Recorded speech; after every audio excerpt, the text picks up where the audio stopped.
ఇక మరో అంశంలోకి వెళ్దాం. ఎన్ని కేసులు పెట్టినా తగ్గను. టీడీపీ పార్టీ పెద్దలు తన ఇంటిపై దాడి చేయించడమే కాకుండా మళ్లీ తనపైనే కేసులు పెట్టి అరెస్ట్ చేశారని మాజీ మంత్రి అంబటి రాంబాబు ధ్వజమెత్తారు.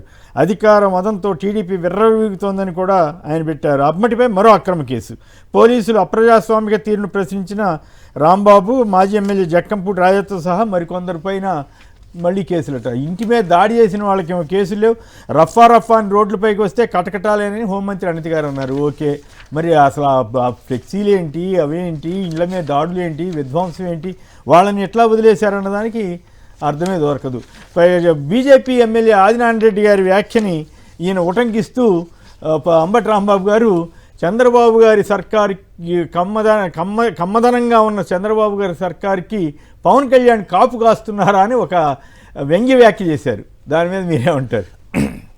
అది ముమ్మాటికి వాస్తవం అని అయితే ప్రజలందరికీ చాలా క్లియర్గా అర్థమైపోయింది సార్. ఎందుకంటే పలు సందర్భాలలో అంటే ఎన్నికలకు ముందు మాట్లాడిన పవన్ కళ్యాణ్ గారి తీరు, వ్యాఖ్యలు అండ్ ఆయన కులభావన కావాలి, కులభావంతో అయినా నాకు ఓటేసి గెలిపించండి అని ఆయన ప్రాధేయపడింది కానివ్వండి, ఆ విధంగా ఏదైతే పోలరైజ్ చేసుకొని ఒక కులం ఓట్లన్నీ తీసుకొని పోలరైజ్ చేసుకొని ఈరోజు అధికారంలోకి రాగలిగారో, కానీ ఎన్నికలు అయిపోయిన తర్వాత పలు సందర్భాల్లో అంటే కేవలం అంబటి రాంబాబు గారి ఇష్యూ ఒక్కటే చెప్పవద్దు మనం, పలు సందర్భాలలో ఇలాంటి దాడులు జరుగుతున్నా కూడా వాళ్ళు జనసేన కార్యకర్తలు అయ్యుండి కూడా ఇలాంటి దాడి జరిగినప్పుడు పరామర్శించడమో, వెళ్ళి మాట్లాడటమో, లేదు వాళ్ళకి అభయం ఇవ్వటమో, లేదు పార్టీ తరఫున ఒక స్టాండ్ ఉండటమో ఇలాంటివేమీ జరగలేదు. పైపెచ్చి ఏం జరుగుతుంది, మాకు అన్యాయం జరుగుతుంది అని ఎవరన్నా మాట్లాడాలని ప్రయత్నిస్తే ముందు మైక్ కట్ చేయలేదు, అతను సస్పెండ్ చేసేయండి పార్టీలోంచి. అంటే ఇది చాలా క్లియర్గా ఏంటంటే కేవలం నేను నా స్వార్థం కోసం మిమ్మల్ని ఓట్లు వేయించుకున్నాను, ప్రస్తుతం నేను అధికారంలో ఉన్నాను, నేను ఇంకేమీ చేయలేను, నాకు ఇదే ముఖ్యం, అధికారమే ముఖ్యం అనే ధోరణి అయితే అతని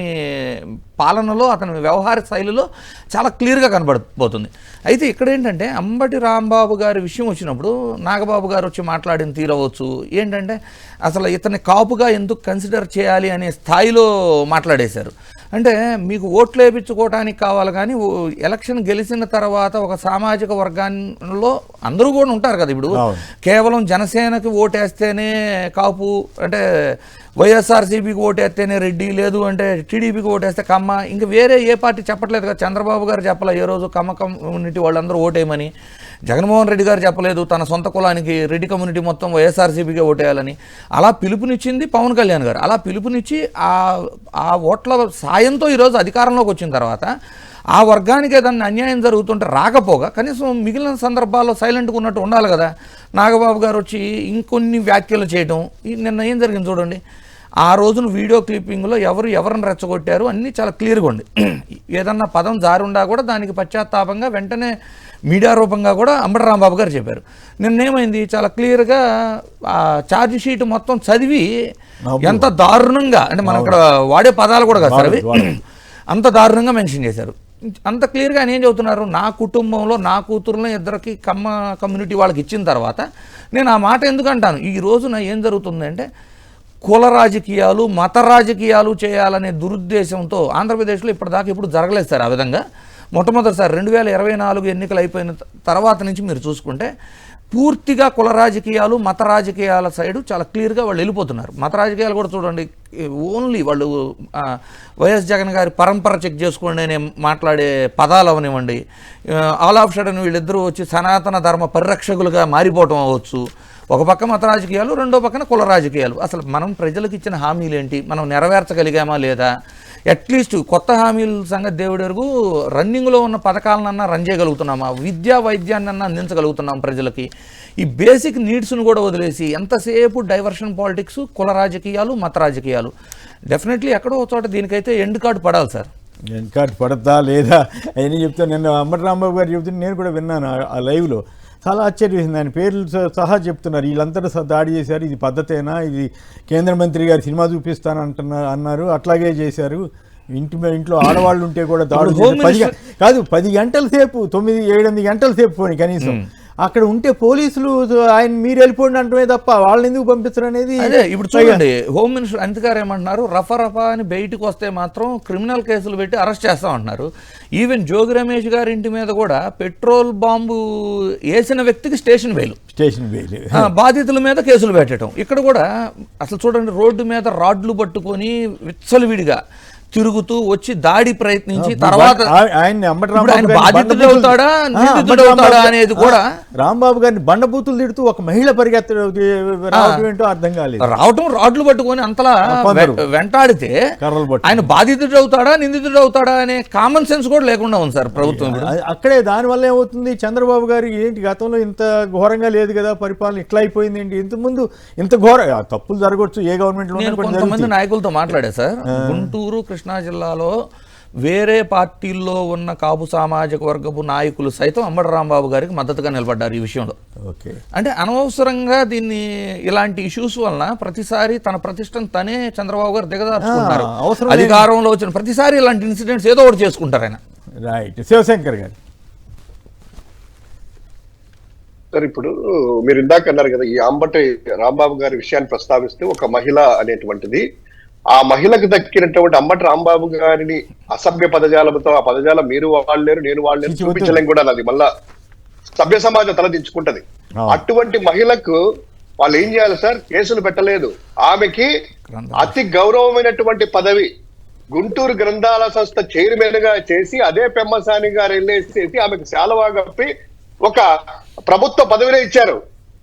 ఇప్పుడు ఆవిడ గ్రంథాలయ సంస్థ చైర్మన్ అయ్యారు సార్. అంబటి రాంబాబు గారి ఆ అసభ్య పదజాలం వాడితే, అంటే వాళ్ళు ఏం వాడినా ఏం మాట్లాడినా అదంతా కూడాను సంస్కారవంతమైనటువంటిది, చట్టానికి లోబడి ఉందని, వాళ్ళు ఏదైనా మాట్లాడుకోవచ్చని, మిగతా వాళ్ళు ఎవరైనా కూడాను అని ఒకవేళ పొరపాటులో లేకపోతే కనుక ఆ యొక్క ఒత్తిడిని తట్టుకోలేక లేకపోతే ఆ దాడిని చూసేసి మాట వచ్చింది నేను చింతిస్తున్నాను అనేటువంటి బాధ, ఆ యొక్క మాటలు రివర్స్ తీసుకున్నా కూడా రాంబాబు గారి మీద కేసుల మీద కేసులే కేసులు. తర్వాత ఆయన నేను ఒక మాట అన్నారు, రాంబాబు గారు మాట్లాడుతారు, మీరు కూడా అంటున్నారు, ఎస్ కమ్మని పాలనలో కాపు కాస్తున్న పవన్ అనేసి బీజేపీ ఎమ్మెల్యే కరెక్ట్ గానే అన్నారు. తర్వాత ఆయనకి చీవాట్లు పెట్టారంట, ఆయన పక్కన కూడా ఆఫ్లైన్ లో కూడా నిజమే కదా అనేటువంటి వాటిలో. ఇది కాపు కాయడం ఎందుకంటే సార్, నిజంగా ఆయన ఒక మంత్రి స్థానంలో ఉండి ఉప ముఖ్యమంత్రిగా ఉండి ఈ దాడులని, రాంబాబు గారు కాపు అనేది పక్కన పెడితే, ఒక మాజీ మంత్రివర్యులు రాష్ట్రంలో అరాచకంగా 9 గంటల సేపు మారణ అది హోమం సృష్టిస్తా ఉంటే అక్కడ కూర్చొని భయభ్రాంతులతో, దాన్ని కనీసం అంటే దాడులను మేము వ్యతిరేకిస్తున్నాము, ఈ దాడిని ఖండిస్తున్నాము, కానీ అలా మాట్లాడిన అంబటి రాంబాబు చట్ట ప్రకారం శిక్ష వేస్తున్నామని వింటే కనుక ఆయన క్రేజీ ఎక్కడికో పెరిగేది కదా. ఈ మంటలు వేసేసి పెట్రోల్ బాంబులు వేస్తున్నా కూడా చూస్తున్నట్టు వాళ్ళ అన్నగారు వచ్చేసేసి ఈయన అంటున్నాడు కాపు అనేటువంటిది కాదు కదా అంబటి రాంబాబు ఎలా చేసుకుంటున్నారు.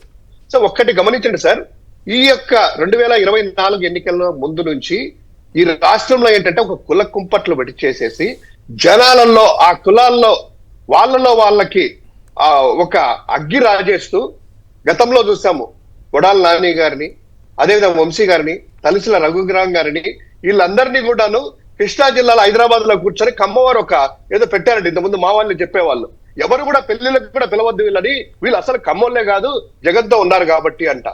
ఈ రోజు సాక్షాత్ ఎమ్మెల్సీ గారు ఆయన మాట్లాడుతూ వీళ్ళందరూ కూడాను, నాగేంద్రబాబు గారు వీళ్ళందరూ కూడా కాపు కాదంట. అంటే చంద్రబాబు నాయుడుకు ఊడిగం చేస్తే కాపులు అవుతారు, చంద్రబాబు గారికి ఊడిగం చేస్తే ఎస్సీలు అవుతారు, చంద్రబాబు గారికి ఊడిగం చేస్తే కమ్మలు అవుతారు, చంద్రబాబు గారికి ఊడిగం చేస్తే రెడ్లు అవుతారు. ఒకడు పెడతారు విచిత్రంగా ఎడారి రెడ్లు అంట, జగన్మోహన్ రెడ్డి గారితో ఉన్న వాళ్ళంతా ఎడారి రెడ్లు అంట, చంద్రబాబుతో ఉన్న వాళ్ళు మంచి రెడ్లు అంట.